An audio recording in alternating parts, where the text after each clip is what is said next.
नमस्कार, मी आपल्या सर्वांची आरोग्य सल्लागार शोभा. सातत्य सातत्य म्हणजे काय? स्थिरता किंवा एखाद्या गोष्टीमध्ये खंड न पडू देता ती गोष्ट निरंतर चालू ठेवणे, त्याला आपण सातत्य म्हणतो. अगदी बऱ्याच जणांच्या मला व्हॉट्सअपच्या माझ्या बुक रिडिंगला कमेंट येत होत्या की फ्लॅक्स 45 म्हणजे काय. तर ऑलरेडी माझा तो टास्क कंप्लीट झालेला आहे. अगदी कालच पूर्ण 45 दिवस झालेले आहेत आणि मी पुन्हा नेक्स्ट फ्लॅक्स 45 ऍक्टिव्हिटीज चालू केलेली आहे. तर कोणतीही गोष्ट तुम्ही सुरुवात जेव्हा करता तर सुरुवात छोटी छोटी करा, पण त्याच्यामध्ये सातत्य ठेवा.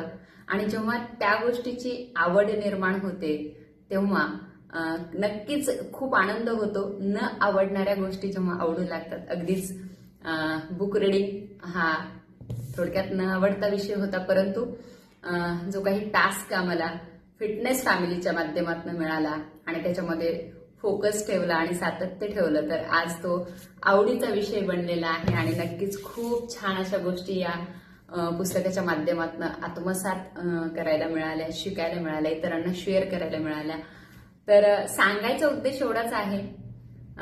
याचा संबंध आता थोडासा मी वेट लॉस जर्नीकडे थोडासा वळवते. बहुतांश वेळा आपल्या डोक्यामध्ये एक डोक्याची घंटा वाजत असते की वजन कमी केल्यानंतर वाढतं. जेव्हा तुम्ही दररोज, अगदी जसं मी दररोज बुक रिडिंग केलं 45 दिवस, तर अगदी त्याप्रमाणे तुम्ही एक ठराविक कालावधीत तुमचा डाएट फॉलो करता, वर्कआउट करता, फूड सप्लिमेंट घेता, पण तुम्ही तुमचा एक गोल अचीव्ह केल्याच्या नंतर कम्फर्ट झोनमध्ये जेव्हा जाता, येस झाला आता, तर तसं न करता तुम्ही पुढे अजून चालत राहणे आणि त्यामध्ये सातत्य ठेवल्याच्या नंतर खऱ्या अर्थानं आपण एक फिटनेस मिळवू शकतो.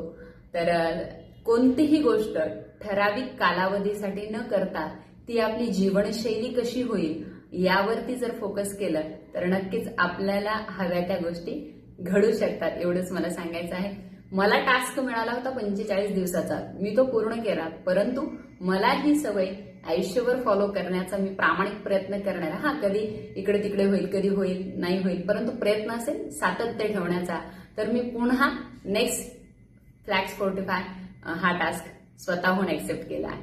चला तर मग भेटूया अशाच नवनवीन व्हिडिओसह. थँक्यू.